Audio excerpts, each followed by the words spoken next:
So we have a lot of movement, right? This is all centered around the news events out of Venezuela over the weekend. I got to start with the U.S. oil stocks. President Trump, he said U.S. oil companies are going to spend billions of dollars to rebuild Venezuela's energy infrastructure. And Venezuela has the world's largest crude reserve. So we're talking about Chevron, CVX, as a ticker, Exxon, XOM, and ConocoPhillips, COP. So I want to start with Chevron. Their shares have been up as much as 10%. It's the only American oil major currently operating in Venezuela that was under a special U.S. permission. So it's really best positioned to immediately benefit from greater U.S. access. They produce about 20% of the country's oil under a sanctions waiver. They ship the crude to U.S. refineries. You look at ConocoPhillips. They said this weekend it's too soon to kind of speculate about the future business activities.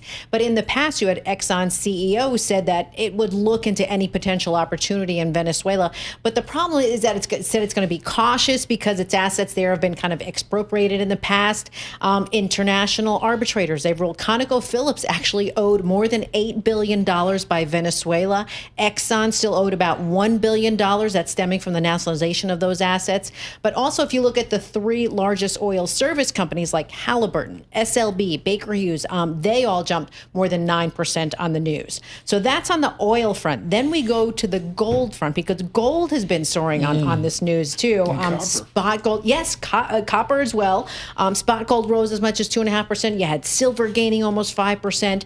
So we look at gold stocks like Newmont, ticker NEM, Barrick Mining, ticker B, their shares up about 2 to 2.5%. But gold, yes, often rallies the short term as geopolitical tensions start to rise. But it's the timing of it for gold because it's fresh from posting that best annual performance since 1979. Some leading banks forecast more gains in gold this year. You had Goldman Sachs saying last month that its base case was for a rally of about $4,900 an ounce. So it was already kind of seeing this lift, and this is giving it a little bit more of a lift. So we covered oil, gold. I want to touch on tech because yes, you're welcome. Memory chip equipment stocks rising. But you have this continued AI optimism, right? You look at Micron, ticker MU, their shares up about 3%. You have AMD, their shares up about 3% as well. Even Applied Materials, that's ticker AMAT, has been up 2%. But at the same time, we can't forget all this talk we've been having, CES in Las Vegas. Is that going on now? It officially kicks off tomorrow, but today you have NVIDIA CEO Jensen Huang. He's going to be talking to reporters.